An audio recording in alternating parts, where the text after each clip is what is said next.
집합건물 해결사멘토 전현진입니다. 여러분들 반갑습니다. 자, 오늘은 여러분들께 그 집합건물과 관련되어서 여러분들 경매라고 하는 것들도 좀 알고 있으면 좋겠습니다. 물론 경매에 대해서만 알고 있고 집합건물에 대해서 관리단에 대한 근본적인 공동체에 대해서 공동체가 왜 중요하고 공용 부분과 전유 부분의 어떤 차이점 그리고 관리단의 건물 보존 관리를 어떻게 해야 되는지 이런 부분에 대해서도 간과해서는 안 됩니다. 전체를 위해서 우리가 관리단이 왜 중요하고 관리단이 제대로 돌아가지 않았을 때 건물 그 아무리 좋은 경매로 봤더라도 여러분들 오히려 여러분들 투자에 어떤 손실을 볼 수도 있기 때문에 두 가지를 같이 가져가야 되죠. 자, 여러분들 지금은 이제 경매 부분인데요. 이게 총망라의 전체 흐름을 여러분들한테 말씀을 드릴 겁니다. 그래서 여러분들께서 관심을 좀 가져주면 좀 더 집합 건물에 대해서 좀 제대로 한번 살펴볼 수가 있을 겁니다. 많은 그 집합 건물에서 보면 여러분들도 하나 더 덧붙이자면 요즘 경매나 공매가 나와서 매도를 하는 경우가 빈번히 발생하고 있습니다. 자, 시작해 보겠습니다. 경매에 대해서 빠른 속도로 할게요. 경매에 대한 정의는요, 다수의 매수자들 간에 경쟁을 통해서 상품을 매각하는 절차가 되는 거죠. 그래서 대상이 되는 목적물을 구분해야 되는데, 자, 토지정착물이죠. 토지정착물에서 독립되어 있느냐, 종속되어 있느냐에 따라서는 종속되어 있는 경우는 담당이라든지 국가 그리고 미등기 수목 같은 경우는 이게 종속되어 있는 것이 하나를 본다 이거입니다. 건물, 그다음 공장재단, 광업재단, 그다음 과학공업권, 선박자동차, 그다음에 중기라든지 그다음 항공기, 그다음 지상권 이런 것들이 되겠습니다. 경매 구분은 이제 강제경매하고 임의경매가 있습니다. 그 강제경매 같은 경우는 채무명의, 이 자식의 집행권이 필요한 거죠. 그렇게 해서 법원의 판결을 받아야 된다라고 하는 겁니다. 그래서 실제 상황은 이제 실체 상황으로 이제 흠이 발생한 경우에는 청구 이해소로만 이제 가능하다라고 하는 거고요. 송달 방법은 도달주의죠. 그런데 임의경매 같은 경우는 여러분들이 이제 은행에 돈을 빌리고 이렇게 했을 때 여러분들 건재당권 설정 이런 것들이죠. 그래서 담보권의 부존재를 증명하는 수만 지금 되는 거죠. 그래서 실제 상품은 이의신청이라든지 적시하고 이렇게 가능하고요. 전달 방법은 도달주의이고 예외적으로 발송주의가 있습니다. 그래서 도달주의라고 보시면 되겠습니다. 투자기에 있는 우리가 경매 투자에서 5단계가 있는데 자, 첫 번째는 물건 보기가 되겠습니다. 그 물건을 볼 때 이제 정보지 통해서 또 법원 경매 사이트라든지 아니면 옥션 사이트라든지 또는 여러분들 그 공매 사이트에 들어가서 정보지를 봐야 되죠. 매각이 일주일 전부터 입찰기일까지 물건 명세서에 사본도 배치되어 있고 또 그 사이트에서 보면 잘 나와 있습니다. 그래서 이걸 보고 난 다음에 현장 답사를 반드시 해야 되죠. 현장 답사할 때 현장 지도를 좀 준비해서 요즘 지도를 굳이 준비한다기보다는 여러분들이 어, 네이버 지도 같은 데서 보면 되죠. 그래서 주요 거점들을 점검하고요. 포털 사이트를 통해서 매물 현황을 정리하고 시세 추이를 갖다가 파악해야 되겠죠. 그 다음에 주변에 방문할 만한 부동산도 좀 확인하고 그다음 현장 방문 시에 서류와 다른 점들을 좀 대조도 좀 할 수 있어야 되고요. 그다음 가능한 머무는 시간은 낮부터 밤까지 좀 잡고 꼼꼼히 살펴보도록 해야 되고 도로 상황하고 건물의 방향, 동선, 주변 환경, 시설의 정도 등을 유심히 살펴봐야 되죠. 그리고 현지 주민과의 접촉이라든지 공인중개사의 대면 등을 시도해봐야 되겠고 그 다음에 그 임장 후기 기록을 통해서 정리도 좀 해주는 거죠. 참고 사항으로는 이제 이게 현장 답사를 하면서 물건을 볼 때 주거용 부동산인지 상가용 부동산인지 살펴봐야 되고 생활 숙박시설인지 뭐 이런 것들요. 그다음 등기부에 공시되지 않은 부속시설이 있는지 없는지 그다음 미등기 건물은 아닌지 각종 지상권 유치권 등이 얽혀 있는지 그 지역의 개발 정보와 주민 시설 등도 좀 확인해 보면 좋겠고요. 이제 입찰이 시작되면은 준비물로는 신분증, 본인이 간 경우입니다. 본인이 안 가도 위임장도 필요하죠. 자, 준비물은 신분증, 도장, 매각 보증금이죠. 그래서 현재 최저 가격이 있으니까 거기에 최저 가격이 10%입니다. 입찰이 이제 진행되면 입찰표를 작성합니다. 사건번호, 물건번호 잘 봐야 되고요. 인적사항, 매수신고 가격 및 보증금 한자로 적으시면 되겠습니다. 이제 낙찰을 받으면요. 최고가 매수신고용으로 자신의 번호가 불리면 낙찰되는 것이죠. 그래서 입찰 조서와 법원 보관금 납부 명령서에 기명 날인하고 입찰 보증금의 영수증을 받으면 됩니다. 그래서 낙찰이 결정된 뒤에는 법원에서 최종적으로 매각 후보 그 선고가 나와야죠. 그래서 매각 결정기 일이 나옵니다. 그래서 일주일 뒤에 결정됩니다. 하순위 매수인이 될 자격은 1등과 2등의 가격 차이가 보증금보다 적어야 됩니다. 그다음에 매각 대금을 납부하는 거죠. 그래서 이제 낙찰 허가 결정이 확정된 날로부터 1개월 이내에 지정해서 하는 것이니까 이때 앉아 필요하면 대출도 받고 본인 그냥 돈 있으면 본인 돈으로 하셔도 되고요. 공동으로 입찰했을 경우에는 모두에게 대금 지급 기일에 소환권을 보내야 하는 거죠. 그래서 낙찰 대금을 납부했음에도 이전 소유자가 부동산을 인도하지 않았을 때는 법원에 인도 명령을 또 이때 신청하면 되고요. 소유권 이전 되는 거죠. 법원에서 소유권 이전 등기, 경매 신청, 기입 등기의 말소를 촉탁해 줍니다. 그래서 매각 대금의 채권자들에게 변제하는 배당의 절차가 이제 이루어지는 거죠. 이때. 여러분들 많이 이제 이게 등장하는 구비를 이용합니다. 반드시 여러분들이 좀 알면 좋겠습니다. 경매 용어하고 입찰 용어와 민사 집행상 용어가 있어요. 1대1로 대응을 시켜봤습니다. 경매 용어에서는 경매기일 이렇게 하고 입찰 용어에서는 입찰기일 이렇게 하면 경매 용어가 곧 입찰기일인데 이것은 입찰 용어가 되고요. 경매 용어에서 경매기일 이렇게 하고 민사 집행상 용어에서는 매각기일 이렇게 부른다는 거니까 경매기일, 입찰기일, 매각기일 요 부분을 잘 알아주시고요. 이제 경매 용어에서는 경락기 입찰 용어에서 낙찰기, 그다음 민사집행상으로 매각 결정기 이렇게 부르고요. 경매 용어에서는 최고가 매수 신고인, 그다음에 입찰 용어에서는 최고가 입찰인, 그다음에 민사집행상은 최고가 매수 신고인 똑같죠. 그다음 경매 용어에서 차순위 매수 신고인, 차순위 입찰 용어에서 차순위 입찰인, 그다음에 민사집행법상에는 차순위 매수 신고인 이렇게 부르고요. 그다음 경매 용어에서는 경락 허브 결정, 그다음 이제 입찰 용어에서는 낙찰 허브 결정, 그다음에 민사집행 매각 허브 결정 이렇게 하고요. 경매 용어에서는 경락자, 그다음 입찰 용어에서는 낙찰자, 민사집행상에서는 매수인 이렇게 부릅니다. 그다음 경매 용어에서는 경매 명령, 그다음에 입찰 용어에서는 입찰 명령, 그다음에 민사집행상은 매각 명령. 참고적으로 먼저 경매에서 유찰이라고 합니다. 유찰 이런 부분을 많이 쓰는데요. 경매나 입찰 용어에서는 입찰에서 낙찰이 결정되지 않고 무효로 돌아가는 것을 이야기하는 거죠. 그 다음에 자주 사용되는 문서들이 있는데 여러분들이 미리 이제 경매 확보하기 전에 여러분들이 물건을 볼 때 미리 살펴보는 게 좋은데요.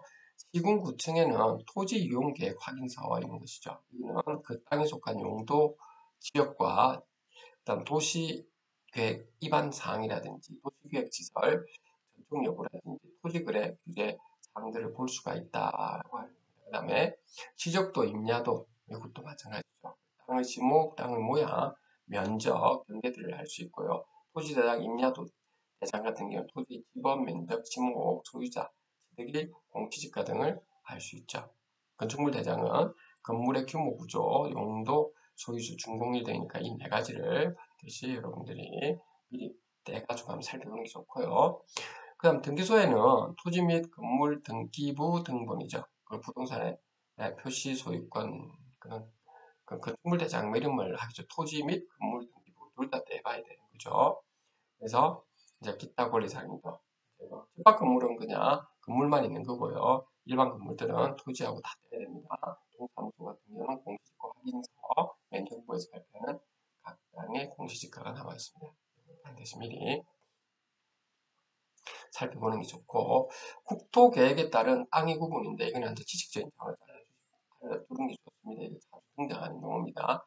도시지역, 관리지역, 농림지역, 자연환경 보존구역 이렇게 나뉘는데 도시지역도 주거지역, 상업지역, 공업지역, 녹지지역으로 나뉘는데 주거지역도 일종 전용, 이종 전용, 일종 일반, 이종 일반, 삼종 일반, 중주가 이렇게 나누는데 일종 전용 같은 경우는 단독주택, 이종 전용 같은 경우는 공동주택, 일종 일반 같은 경우는 저층, 이종 일반 같은 경우는 중층, 그다음 3동 일반 같은 경우는 중고층이죠. 중주거 같은 경우는 주거지역의 상업하고 업무 기능이 보완되어 있는 것을 이야기하죠.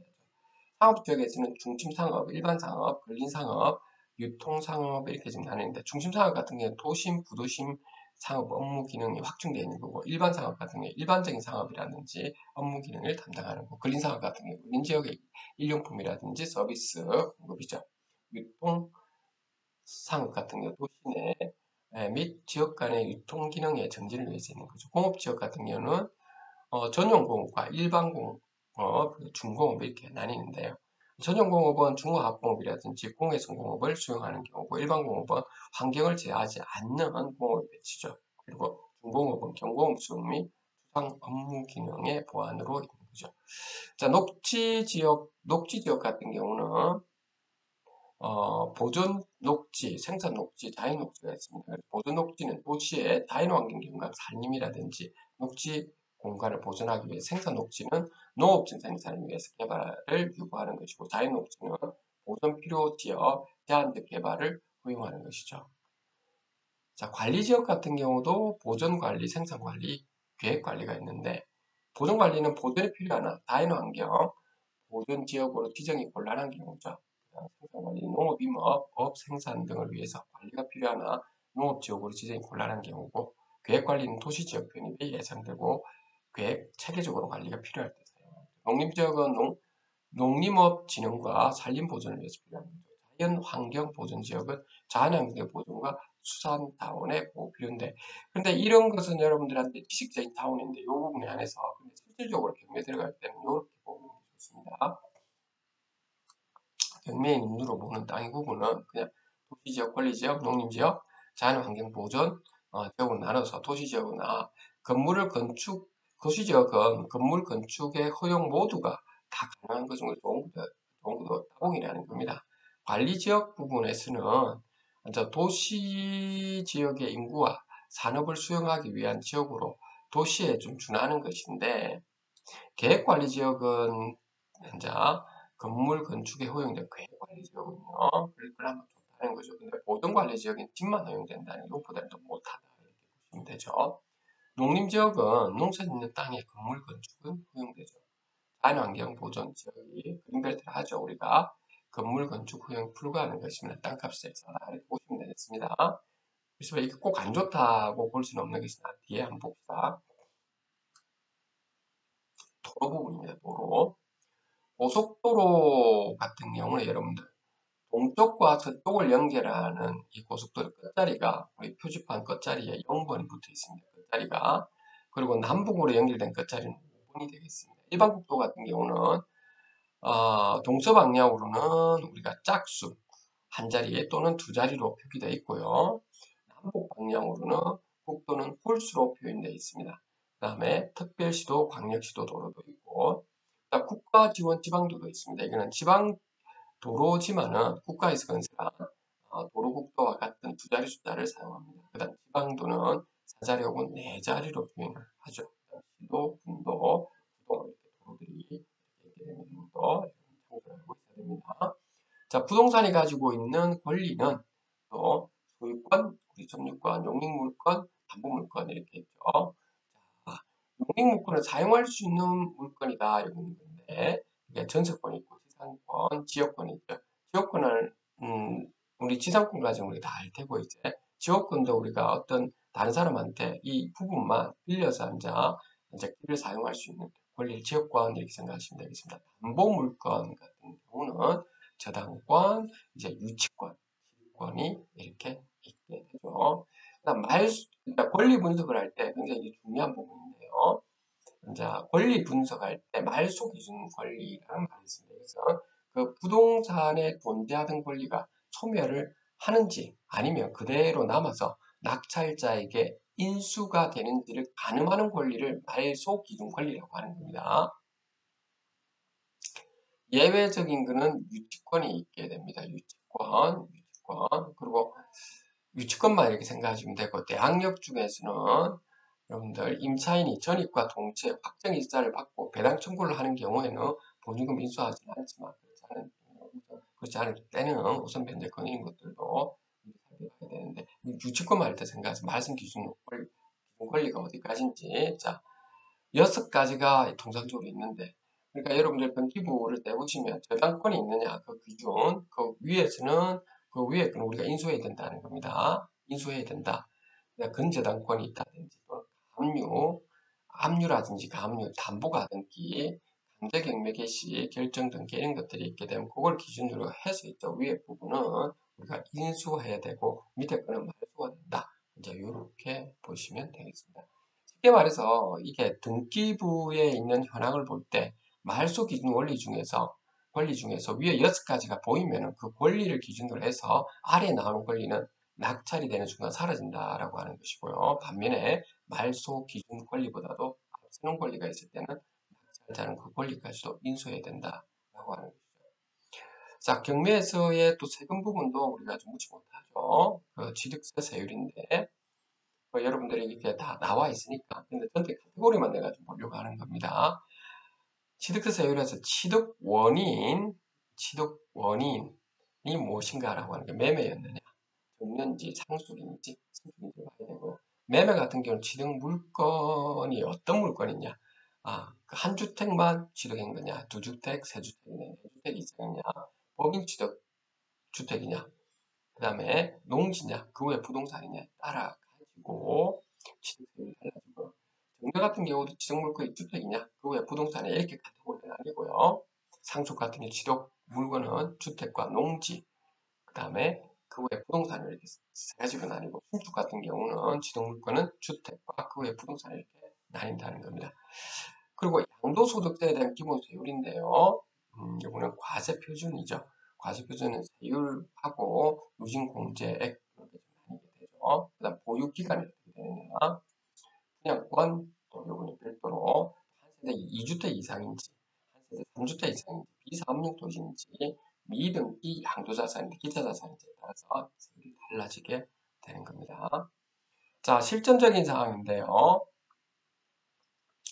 법정 지상권이 갖춰져 있는 경우에 경매를 여러분들이 낙찰을 받는다 했을 때 토지의 구분인데, 계획관리에 있는 지역에는 용도가 지금 다양하죠. 아까 지금 제가 여기서 말씀을 드렸습니다. 계획관리 등 건물 건축에 허용이 된다 했죠. 건물 건축에 허용이 된다.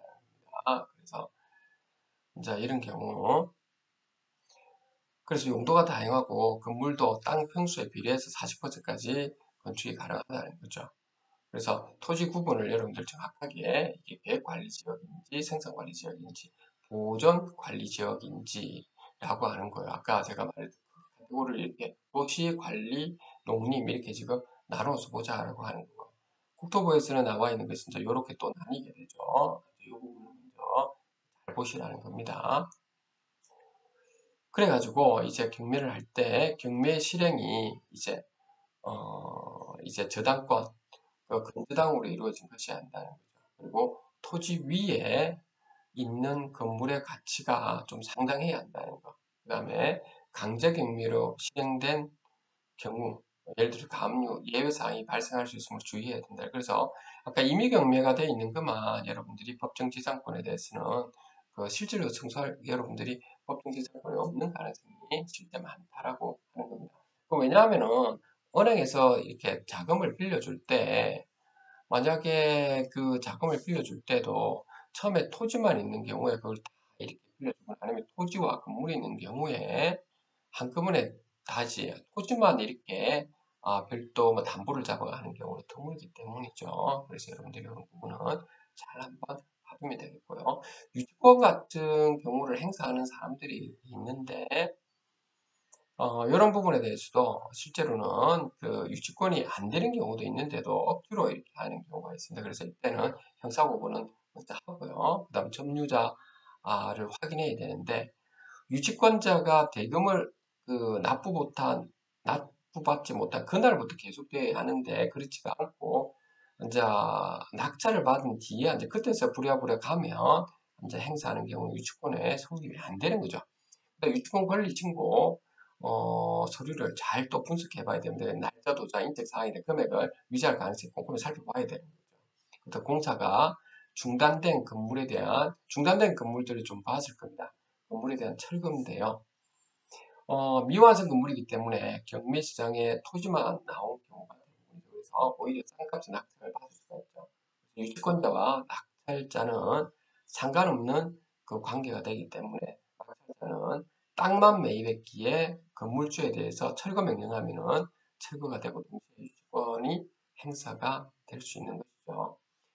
그리고 실제 환자 이런 부분도 살펴봐야 되고 다금력도 살펴봐야 된다. 그래서 다금력이 얼마만큼 되는가 아니면 몇몇 사람들은 공동으로 앉아 알지 못해 살펴봐야 되고요.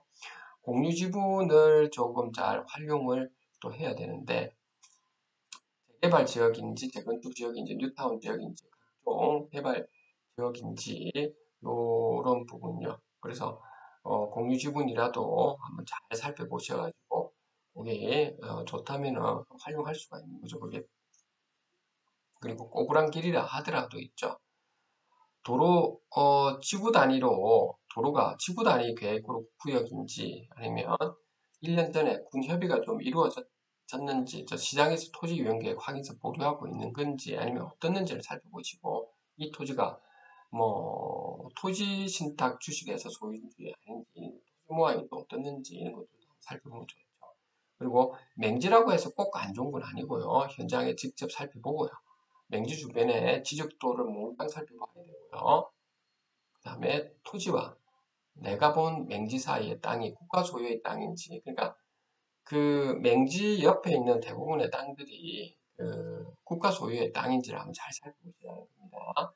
그래서 국토부에 장기, 중기, 단기에 토지 유행 계획을 살피고 미래는 어떻게 여기에 도로가 난다든지 살피는데 맹지가 오히려 뚫고 들어가 버리면 도로 나와 버리면 맹지가 안 될 수가 있기 때문에 맹지를 꼭 안 좋다 이렇게 보면 안 되는 거죠. 그 과거와 현재를 보고 미래를 판단하는 능력을 우리 통찰력을 보셔야 된다는 거고요. 그래서 마지막으로 투자라고 하는 것은 꼼꼼히 상황을 꼼꼼히 살펴봐야 된다라고 하는 겁니다. 그래서 과거와 현재에 꼼꼼히 살펴보고 미래의 그림을 잘 그리면 된다라고 합니다. 자, 오늘 여러분들하고 자, 건물에 대해서 뿐만 아니고 각종 토지에 대해서 경매에 대해서 큰 흐름을 살펴보았습니다. 여러분들하고 같이 살펴봤으면 잘 보시고 여기까지 여러분들이 하도록 하겠습니다. 감사합니다.